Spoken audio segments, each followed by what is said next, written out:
biologie moléculaire à l'Université libre de Berlin. Vous avez aussi été entrepreneur. Vous avez travaillé dans la diplomatie scientifique à l'ambassade de France en Allemagne. Je lis le texte pour ne pas dire de bêtises parce que c'est très précis. Vous allez nous expliquer ça, mais on vous reçoit surtout aujourd'hui en tant qu'auteur. Regardez le titre de ce livre, Le pouvoir des plantes. Alors tout le monde le sait que les plantes ont des pouvoirs extraordinaires, mais vous allez nous expliquer comment, pourquoi. Donc on va tous être stupéfaits et vous dédicacerez vous aussi votre livre à la librairie rue de l'Échiquier juste après. Merci infiniment Valentin d'être venu exprès de Berlin pour nous présenter votre ouvrage. Merci beaucoup. Merci beaucoup. Merci pour l'introduction. Et bonjour à toutes et à tous. Donc, je suis ravi d'être ici pour vous présenter mon livre « Le pouvoir des plantes », qui est sorti en septembre 2023 aux éditions Humaine Science. Donc, j'aime bien commencer par vous poser une petite question. Qu'est-ce que vous voyez sur cette image? Bon, vous êtes probablement biaisé parce que vous savez de quoi je vais parler. Mais si vous posez cette question à quelqu'un dans la rue au hasard, eh bien, il y aura 90% de personnes qui vont vous répondre un oiseau. Il y aura quelques personnes qui vous diront un oiseau posé sur une plante. Il y aura très peu de personnes qui vous diront une plante avec un oiseau, et il y aura personne qui ne vous dira juste une plante. Ça marche très bien avec d'autres animaux comme les grenouilles, les mammifères, et ça marche encore mieux avec les humains. On atteint plus de 95% de personnes qui disent juste des personnes. Ça, c'est dû à un phénomène qu'on appelle l'indifférence aux plantes. C'est un biais cognitif qui fait qu'on ne voit pas les plantes qui nous entourent. Ça marche sur les photos, mais aussi dans la vraie vie. Et on a tendance à négliger en fait leur importance. Et c'est assez regrettable parce qu'en fait, les plantes, elles nous sont essentielles. Elles capturent le CO2 de l'atmosphère. Elles sont la base de notre alimentation. On produit beaucoup de médicaments en prenant des molécules d'origine végétale. Et en fait, peut-être le plus important pour notre planète, les plantes sont en fait le ciment de nos écosystèmes et elles permettent à la biodiversité de se maintenir. Et à cause de notre indifférence aux plantes, on a tendance à penser que les plantes sont des êtres vivants inférieurs aux animaux, moins sophistiqués, moins évolués, moins complexes.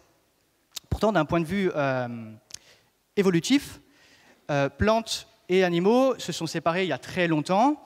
Chacun a évolué de son côté et a mis en place des propriétés pour répondre aux contraintes biologiques et environnementales. Et les plantes s'en sortent très bien également, puisqu'elles ont mis au point de nombreuses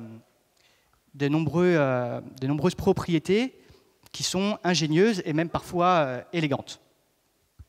Donc c'est ce que j'ai essayé d'explorer dans ce livre, livrer une vision curieuse, admirative et moins anthropocentrée de l'univers végétal, en explorant toutes ces propriétés qui ont émergé et qui permettent aux plantes de s'adapter à l'environnement.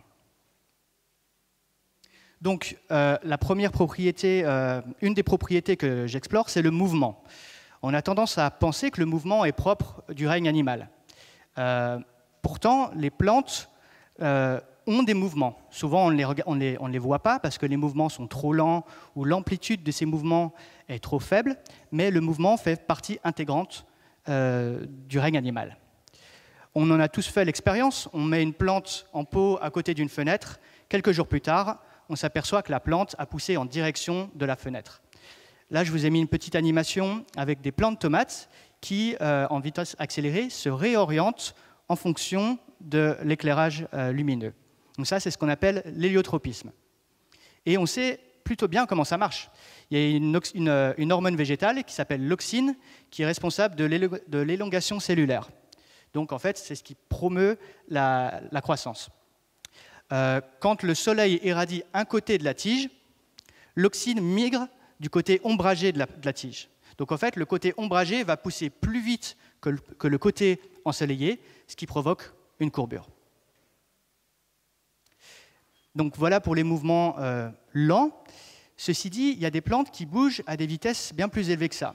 Là, je vous ai mis une plante, la plante télégraphe, qui a des feuilles, des folioles qui bougent, qui font des rotations. Elles font une rotation en 4-5 minutes, donc ça bouge relativement rapidement. Et puis, il y a le mimosa. Quand on le touche, ces feuilles se referment. Donc cette animation est en vitesse réelle. Hein, elle se referme presque instantanément. Donc comment ça marche, ces mouvements rapides? Nous, les animaux, on utilise des muscles pour bouger. Chez les plantes, pas de muscles.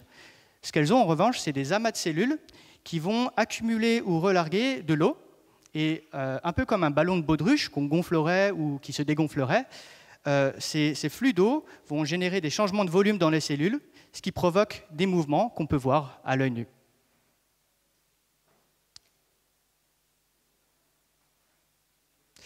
Il y a une autre plante, un autre type de plante qui est connu pour ces mouvements, ce sont les plantes carnivores, qui ont des pièges qui se referment pour capturer leur proie. Là, ce que je vous ai mis ici, c'est une Dionée attrape-mouche. Et en fait, cette plante carnivore, elle est très intéressante parce qu'elle permet d'étudier le mouvement, mais aussi une autre propriété qui est la mémoire végétale. Pendant très longtemps, on a pensé que les plantes étaient dépourvues de mémoire parce qu'elles n'avaient pas de cerveau. Mais on s'est aperçu que en fait, la mémoire intervient à plein d'autres niveaux. Et donc cette plante-là est parfaite pour étudier la mémoire des plantes. Quand on zoome à l'intérieur de cette plante carnivore, on voit qu'il y a des petits poils sensibles. Et en fait, quand un insecte vient toucher ce poil, la plante se referme. Ceci dit, refermer son piège, pour la plante, c'est un gros investissement, parce qu'en fait, le piège se referme et il reste fermé pendant des jours, voire des semaines, donc il ne faudrait pas se tromper. C'est là qu'intervient le phénomène de mémoire. Pour éviter que le piège se referme, si une goutte d'eau tombe dans le piège ou si des brindilles sont balayées par le vent, il y a un espèce de système de sécurité où la plante ne se referme que si les poils sont touchés 2 fois à un intervalle de temps assez court, donc c'est quelques secondes. Donc il y a un phénomène de mémoire qui intervient entre le premier toucher d'un poil et le deuxième toucher d'un autre poil. Et donc ça permet en quelque sorte d'attester qu'il y a vraiment un insecte vivant dans le piège et que ça vaut le coup de refermer son piège. Donc je vous ai donné l'exemple de la plante carnivore. Le mécanisme de mémoire passe par le calcium. Je n'ai pas le temps de développer exactement comment ça marche, mais il y a d'autres phénomènes de mémoire qui rentrent en jeu chez les plantes. Donc tout ce qui fait intervenir les phénomènes de familiarisation, sensibilisation, préparation. En anglais, on appelle ça du priming. Je vous ai mis un exemple assez simple ici. Vous avez des plantes qui poussent à 22 degrés. Les plantes sont très bien. Maintenant, quand on les expose à un choc de chaleur, 44 degrés pendant 1 heure, donc c'est assez court, hein, la plupart des plantes meurent. Par contre, si on expose ces plantes préalablement à une température moindre, 37 degrés ici, 2 jours avant le choc de chaleur, on voit que les plantes, elles se portent très bien après le choc de chaleur. Donc ça, c'est du priming. Les plantes se sont en quelque sorte habituées à la chaleur grâce au stress préalable. Et c'est pour cette raison que les saisons intermédiaires comme le printemps et l'automne sont en fait cruciales pour préparer les plantes à des températures plus extrêmes qui surgissent en hiver et en été. Quand on expose une plante à un stress, que ce soit la température, stress d'UV, une haute concentration en sel, peu importe, il y a beaucoup de molécules qui rentrent en jeu pour essayer de faire survivre la plante. Et ce qu'on observe, en fait, c'est que parmi tous ces stress environnementaux, il y a des molécules qui sont communes à tous ces stress. Elles interviennent dans tous ces stress. Donc ce qu'on peut faire, c'est des préparations croisées, cross-priming. On expose une plante à un stress donné pour la préparer à un autre stress. Et ce que je trouve assez remarquable, c'est qu'on peut préparer des plantes à un stress de chaleur en les exposant à un stress de froid préalablement. Et ça marche très bien chez la vigne ou chez la tomate, par exemple.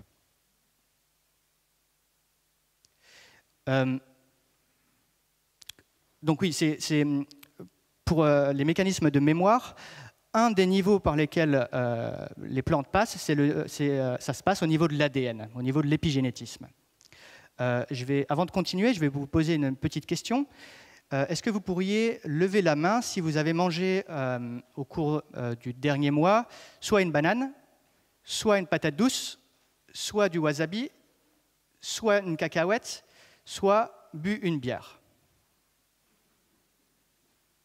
OK. Donc quasiment tout le monde ici. Donc je peux dire à peu près sans trop mouiller que tout le monde, ou presque dans cette salle, a mangé des OGM récemment. Pourquoi je peux dire ça? En fait, la banane, le wasabi, la patate douce, la cacahuète et le houblon pour la bière, ce sont ce qu'on appelle des OGM naturels. On a retrouvé chez ces espèces végétales des morceaux d'ADN qui proviennent de bactéries. Donc il y a très longtemps, il y a des bactéries qui ont infecté ces plantes, leur ont transmis des gènes, des fragments d'ADN que ces plantes ont maintenus. Et donc c'est exactement le principe des OGM que certaines compagnies agroalimentaires, je ne vais pas citer de nom pour ne pas faire de pub, utilisent. Donc ce sont des OGM naturels. Il y a d'autres exemples de transfert de gènes. On a des espèces végétales qui se sont transférées des gènes aussi. Et on a même retrouvé des insectes avec des gènes d'origine végétale. Donc vous voyez ici que en fait, les gènes viennent, repartent, s'échangent et se mélangent et font en fait des génomes végétaux de véritables melting pots. Donc il m'a semblé très pertinent de faire un chapitre entier sur l'ADN végétal, expliquer ce que c'est qu'un OGM, expliquer comment les gènes sont transférés entre différents organismes, qu'est-ce qu'un croisement, etc., etc. Et donc, en fait, il m'a semblé important d'apporter ces précisions parce qu'en Europe arrivent probablement bientôt les plantes NGT, donc New Genomic Technique. Ce sont les plantes avec lesquelles, on a édité leur génome avec des techniques type CRISPR, dont on entend beaucoup parler en ce moment. Donc, je trouvais assez important d'apporter, démêler le vrai du faux avec une vision scientifique par rapport à toutes ces modifications et améliorations d'espèces. Un autre thème que j'aborde, c'est le système immunitaire végétal. Donc en fait, on a tendance à l'oublier ou peut-être même à l'ignorer, mais les plantes sont bien munies d'un système immunitaire qui marche d'ailleurs plutôt bien, puisqu'en fait la maladie dans la nature fait office d'exception plutôt que de règle, de norme. Un peu comme chez nous, chez les plantes, le système immunitaire repose sur la reconnaissance d'un ennemi et le déclenchement des défenses végétales qui visent à éliminer, à faire fuir ou au moins à neutraliser l'intrus. Donc sur la photo là, je vous ai mis une feuille de tabac qui présente ce qu'on appelle la réponse hypersensible. Donc c'est un phénomène de défense qui s'apparente un petit peu à la technique de la terre brûlée. En fait, quand un pathogène essaie ou infecte une feuille de tabac, on va observer toute une zone de cellules qui se donnent la mort, qui se sacrifient tout autour du site d'infection pour mettre en quarantaine le pathogène. Donc ça empêche le pathogène de se répandre. Une autre technique de défense, quand des plantes se font manger, brouter par des herbivores, ça provoque des cassures mécaniques. Et certaines plantes, en réponse à ces cassures mécaniques, vont produire des molécules type tanin qui vont en fait dégoûter les animaux qui auront en fait brouté ailleurs. Et un dernier exemple pour le système immunitaire, un exemple assez extrême d'une plante qui s'appelle Gipingipi, qui nous vient d'Australie. Cette plante, un petit peu comme les orties, qui délivrent un cocktail de molécules qui, quand on les touche, en fait, provoquent l'inflammation. Gipingipi délivre un cocktail de molécules dont on ignore encore la totalité des molécules qui composent ce cocktail. Mais en tout cas, ce qu'on sait, c'est que ça provoque des douleurs incroyables qui durent des semaines, voire des mois. Et apparemment, c'est vraiment une expérience atroce. D'où les protections assez impressionnantes que ces personnes portent pour manipuler cette plante. Donc je vous parle de système immunitaire végétal depuis quelques minutes. N'allez pas croire que les plantes rentrent toujours dans un rapport de force avec les autres organismes. Bien au contraire, j'ai envie de dire, elles collaborent très souvent avec d'autres organismes. Elles forment par exemple des symbioses avec les champignons. Donc elles forment un organe symbiotique qui s'appelle la mycorhize. Grâce à cet organe, les plantes peuvent explorer un plus gros volume de sol, donc avoir accès à plus d'eau et de sels minéraux. Certaines plantes, comme les légumineuses, ont des symbioses avec des bactéries, et ces bactéries leur permettent d'avoir plus d'azote, notamment en fixant l'azote atmosphérique. Les plantes interagissent également avec elles-mêmes. On observe des structures où certaines plantes fusionnent certains de leurs organes. Là, je vous ai mis une photo où des plantes fusionnent leurs racines. Et donc, on a des transferts en fait, de molécules qui passent par ces structures. Et les plantes interagissent également avec les animaux. Elles collaborent, elles entrent en symbiose. On a l'exemple des acacias qui hébergent des fourmis. Et ces fourmis, en fait, sont assez agressives et elles n'hésitent pas à attaquer les herbivores qui viendraient manger les feuilles des plantes, donc des chèvres et même certaines fois des girafes. Donc en fait, tous ces exemples de collaboration entre plantes et les autres organismes nous montrent en fait qu'un arbre dans une forêt, c'est un écosystème dans un écosystème. Et je trouve que c'est vraiment une belle mise en abîme d'une vision fractale de la biologie.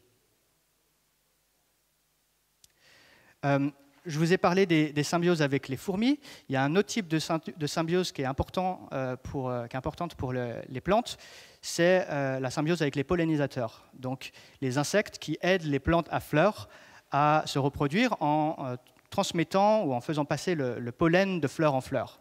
Donc ça, c'est un type de reproduction des plantes qui s'appelle la reproduction sexuée, qui marche plus ou moins sur le même modèle que nous. La plupart des plantes ont un autre type de reproduction, c'est la multiplication végétative, qui repose en fait sur une propriété végétale qui s'appelle la totipotence. Pour faire très simple, c'est une cellule peut se dédifférencier et se redifférencier. Donc en fait, dans des conditions données, optimales, une cellule de tige peut se transformer en cellule de racine. Et donc c'est ce qui explique que quand vous prélevez un fragment de plante, vous le mettez en terre, dans des conditions parfaites, la plante peut reprendre et donner en fait un clone de la plante mère. Donc, voici un exemple d'une plante qui utilise la multiplication végétative à plein régime, la colanquée de Degremont. Donc, sur la photo de gauche, vous voyez que sur le bord des feuilles, on a des milliers de petites structures qui se forment. Et quand on zoome un petit peu, en fait, on s'aperçoit que c'est des mini-plantes, des plantules qui se développent. Et à la moindre vibration, ces plantules se détachent, tombent par terre et peuvent régénérer une nouvelle plante. Un autre exemple de multiplication végétative que j'aime beaucoup, c'est Pando. Donc ce que vous voyez sur cette photo-là, ce n'est pas une forêt, c'est un seul arbre, un seul organisme. Il s'appelle Pando, il est dans l'état de l'Utah aux États-Unis. C'est un peuplier faux tremblant, pardon. Donc Pando recouvre 400 000 mètres carrés, 50 à 60 terrains de football, pour vous donner un ordre d'idée. Il est composé de 47 000 tiges. Et en fait, il a un organe qui est souterrain, qui se répand, et de cet organe émergent des tiges assez régulièrement, ce qui lui a permis vraiment de conquérir un espace assez conséquent. Et un chiffre qui est assez impressionnant, cet arbre-là, donc Pando, a 10 000 ans. Donc en fait, c'est 2 fois l'âge des pyramides d'Égypte. C'est pour vous donner un ordre d'idée.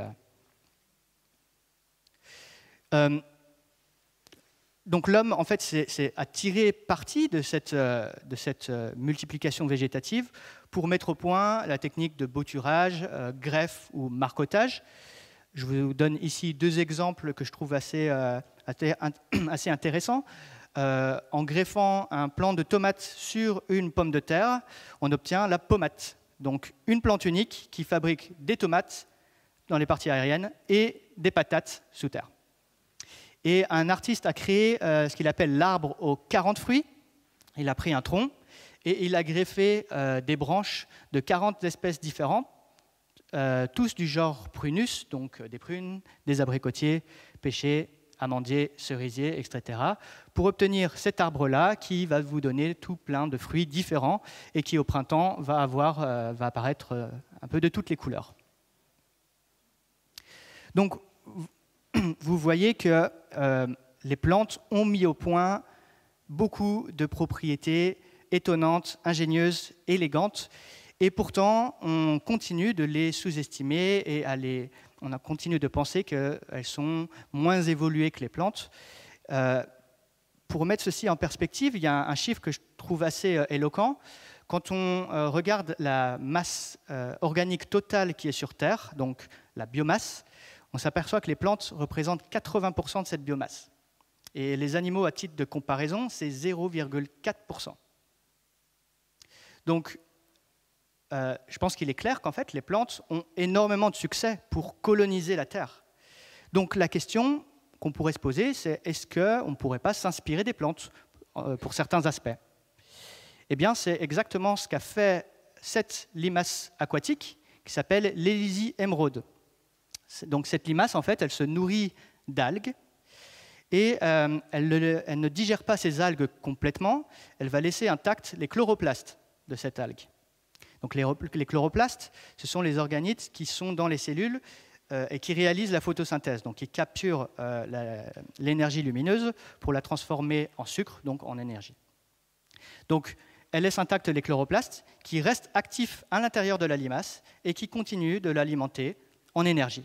Et en fait, cette limace, elle pousse le vice jusqu'au bout, puisque non seulement elle a intégré dans son génome un gène qui est d'origine végétale et qui sert à la photosynthèse, mais elle a aussi développé cette membrane qu'elle déplie pour capter un maximum de lumière et faire tourner la photosynthèse à plein pot. Nous, les hommes, avons bien entendu aussi tiré parti des propriétés végétales. On a développé un certain nombre de biotechnologies. On arrive maintenant à faire de l'électricité en utilisant les plantes un peu comme des panneaux solaires. On arrive à détecter la présence de mines antipersonnelles avec une variété de plantes qui changent de couleur en présence de mines. On arrive à utiliser les plantes comme des usines biologiques pour fabriquer des molécules à haute valeur. C'est ce qu'on appelle l'agriculture moléculaire. C'est un thème que j'aime beaucoup. J'ai essayé de développer, de monter une start-up dans ce thème en utilisant une technologie que j'ai brevetée avec l'Université de Berlin. Et puis, on arrive aussi à faire du bioplastique en utilisant des algues. Et puisqu'on est à Biomimexpo, j'ai préparé quelques exemples de biomimétisme inspirés du végétal. On a le velcro, qui est l'exemple le plus typique et le plus connu. Donc, les petites boules qui s'accrochent dans vos vêtements ont inspiré l'élaboration du velcro. Les panneaux solaires, en fait, s'inspirent directement d'une feuille qui capture l'énergie solaire pour la transformer en énergie. On a mis au point des peintures répulsives à la saleté en s'inspirant des feuilles de lotus qui ont des propriétés hydrophobes et donc qui repoussent les gouttes d'eau qui, en général, contiennent des saletés. Un peu sur le même modèle, on a mis au point des verres hydrophobes en s'inspirant d'une paroi qu'on trouve sur certaines plantes carnivores qui est glissante en fait, pour faire tomber les insectes dans le piège. Les pales des éoliennes ont été également optimisées, en tout cas le design, en s'inspirant des fruits des érables qui, en tombant, arrivent à se frayer un chemin à travers des masses, des flux d'air turbulents. Et pour finir, la robotique s'inspire également des plantes. On a réussi à optimiser les mouvements de certains robots en regardant comment des plantes, comme les lianes, arrivaient à percevoir un poteau et à s'enrouler autour de ce poteau. Voilà, je vais terminer sur cette petite illustration qui je trouve assez pertinente. Donc, c'est deux personnes qui regardent un chiffre. L'un dit 6, l'autre dit 9. Et ce n'est pas parce que l'un a raison que l'autre a tort. Et je trouve que ça illustre parfaitement la dichotomie entre plantes et animaux qu'on devrait non pas opposer, mais chacun a sa façon de s'acclimater, de s'habituer et de répondre aux contraintes, les deux étant très efficaces. Et voilà, je vous remercie de votre attention et je vous retrouve...